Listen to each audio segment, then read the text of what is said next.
Hey, what's going on, everybody? I'm with my buddy Mitch Belville here. I drove all the way down to Akron, Ohio to go see him, and I mean, it's been a long time coming. I finally get to see his collection of amazing exotic lizards, and we're just going to see what we get into. We're going to delve into some really cool things that he's doing with urban art conservation. So, what do you say? Let's get started. My name is Nick Pulaski. Ever since I was young, I've had two passions, wildlife and filmmaking. My goal is to combine those two passions to make wildlife content. My passion for wildlife and my collection of exotic species is constantly growing. Come follow along as I pursue my goals of educating, inspiring, exploring, and conserving wildlife, all while having fun, seeing the beauty of our natural world. Alright, so Mitch, finally getting to see your collection.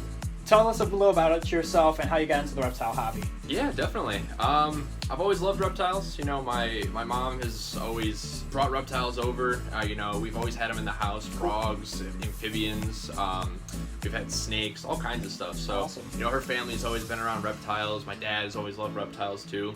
I got into it when I was really, really young. I think I started out with some leopard geckos, some white spotted geckos, way back when.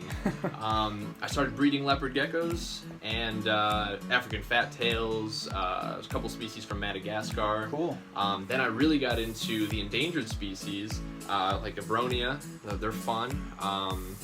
Other species from Madagascar, velvet geckos, all kinds of stuff. That's awesome. So this little guy that you're holding right here, who looks absolutely crazy, he looks like a dragon. I mean, who is this guy? This is an Abronia lithroshyla. He's a lone male that I have from my buddy who actually got me into these. Really? Yep. So I'm working on getting him a female. We have a couple different projects in the works with these guys. Okay. All different color variations with them. He's just kind of the standard gray. They lose their color in captivity, unfortunately. Okay, I gotcha. But if you look closely, these guys are actually called the red-lipped alligator lizards. Yeah, I was wondering about that when I saw him earlier. I'm like, what is that in his mouth? Did he maybe eat or something like that? Or what was that? It's more of an orange tint, but they call them the red-lipped ones. But I think these guys, he has to be my favorite that's here because he's my largest and my friendliest for sure. So how big do they get? This is the biggest one that I have. Different species will get different sizes. Okay. This is one of the larger ones. Cool. The smaller ones, like the Taniata I was holding earlier, it's more of a smaller species like the Gramineae that you usually see. Okay. Really cool. So they're more of an arboreal species is what you're meaning. Okay, yep. That's really cool. Exactly. Yeah, they spend their times in the trees of Latin America. Like they're called the bromeliad lizard. Okay. You know, another trade name for them. Where bromeliads will grow on the taller trees. That's where these guys like to hang out. Okay, really cool. What got you more so into like urban art conservation? What got you guys rolling with that? Yeah, so my good friend Dylan, he's one of the presidents for Urban Art Conservation. Okay. He's been working with Abronia for a while now. He got me into them. He ended up sending me my first male, which is in this cage here, just a Gramineae, just a normal Gramineae, which you usually see on the market now. Okay.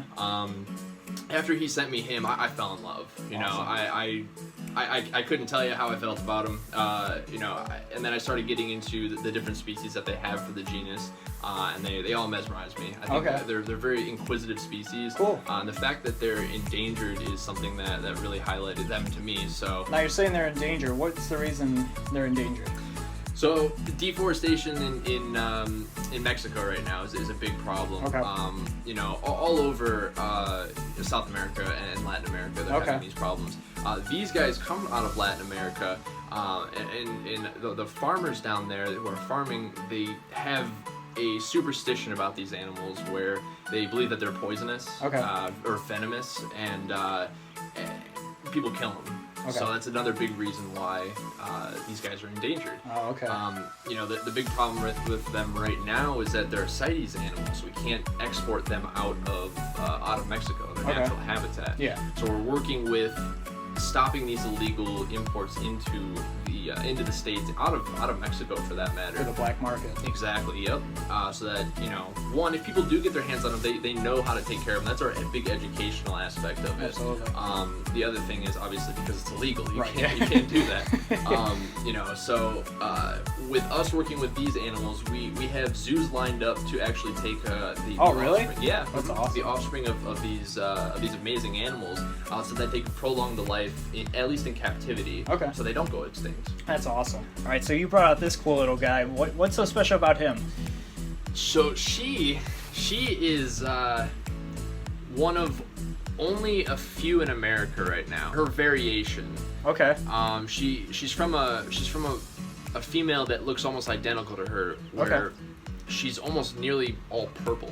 Really? It's very hard to find that. From the guy that I got her from, actually said that the reason that she may look like this is because the population of this specific species, the Abronia taeniata, there's a river that cuts in between the natural habitat for this specific species, and this species was found on the other side of that river where they're not naturally found, and they're saying that could possibly be the color variation of that. They're absolutely incredible. I mean, looking like a dragon, and then they have like this monkey tail that they just hang on to. I mean, that's really freaking cool. Yep, they'll use their arms. I mean, they're, like I said, very inquisitive animals, so they'll wrap that tail around you and they'll hang on for dear life. All these cages too. I mean, did you build all these yourself, or? I mean, that's incredible. I just took a regular screen cage. It's kind of messy right now just because I didn't put too much effort into it. Okay.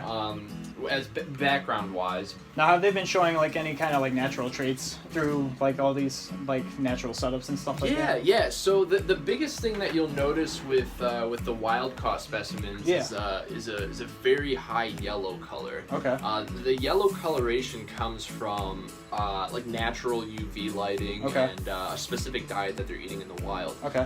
That specific diet can contain a lot of bee pollen actually. Really? Yeah, they're eating insects that have pollen on them. Oh, okay. And the pollen actually, I do in fact actually buy bee pollen. Really? And feed it to the crickets and the other various feeders that I feed these animals. So just gut load them full of bee pollen. Exactly. That's pretty cool. Bee pollen. I make my own little feeder diet for the feeders, and then obviously feed them off. That's just half the battle, you know. Just you gotta feed them. You gotta put something into them for quality animals. Exactly. You know? Absolutely. Yeah. They'll start to gain that color back. Cool. You know, they'll be active like they're supposed to be. Yeah, I could just stand here and like just watch like the behavior of them. I mean, it's just really cool. That's awesome. They're very inquisitive animals. Yeah. So what else do you got? Ooh, that's a good question. So I love working with you know, the types of animals that not a lot of people have. Yeah, for sure. So these guys are from Costa Rica. They're coyotes. Okay. So just, you know, regular lizards hang out on trees. Just a tropical lizard. Awesome. These guys are cool because they fire up a really nice blue color. Really? Yep. Based on, you know, obviously mood, just like a chameleon does. Or, you know, temperature. Yeah. These are a species of mourning geckos. Okay. Mourning geckos are, you know, you can find different species all over the world. Okay. These guys are cool. Holy cow. Because they're tiny. They're super small. If I can get one on my hands here, I'll show you. So these guys are they still definitely have some growing to do. They'll get bigger. Okay. But they hatched out in December. They're a parthogenic species. Yeah. So what that means is that they lay eggs and essentially clone themselves. Yeah. They eat, you know, their regular Pangea fruit diet, and then they're fruit flies too. So they're growing. They're doing well. So after those little mini guys, what else do you got? I've got some bigger ones. Okay. Let's see if I can take these guys out. All right. These are Blazodactylus boivini. Okay. I've had these for a couple years now. They're from Madagascar. Oh my god, I didn't even notice them. I mean, again, with the natural background, I mean, you can't even tell. Yeah. They blend right in, and that's just amazing. This is a big female here. She actually just laid me some eggs. Actually, I got a trio from a good friend of mine. She ended up giving them to me because she wasn't doing anything with them. Okay, cool. There were 3 small females, which I have in here. Okay. They're still fairly small. They're actually from European bloodlines. Oh, really? Okay. I ended up getting another trio, as a male and 2 females. The 2 females in here, and I ended up putting the male in with these guys after I got eggs from the female I was holding. Cool. These guys take a long time to incubate, and it's been 2 years since I've finally gotten some eggs from them. Really? So how long does it take? 150 days. 150 days? Yeah, roughly. What are we at right now? About 60. So, a long way to go. Well, way to go. These guys are cool. Okay. These are fish scale geckos. Cool. I won't be able to hold these ones. That's fine. The reason why is because if you look closely at them, they have an iridescent scale. Okay. So their whole bodies are full of these iridescent scales where if you grab them, their natural instinct is to actually lose the scales. Really? So they turn into a muscly mess of wet grossness if you grab them. You know, every once in a while when they shed, you might see a few scales here or there, which isn't a problem. Yeah. But that's why I don't handle them. They're just kind of a show animal. Okay, cool. Just eye candy. Yep. So what's your favorite species that you work with? My favorite would be the Abronia. Okay. As a whole genus. Cool. But second, I would say second in line are going to be the Ceratodactylus irandiensis. Okay, cool. So these guys, if I can fish them out, I've got two. Are you familiar with cave geckos? Yeah. Oh yeah. These guys are like cave geckos, but about 5 times the size. Really? Yeah. Oh my god. They call them the night crawlers. Makes sense with that big of an enclosure. Wow. These guys are wild caught. Okay.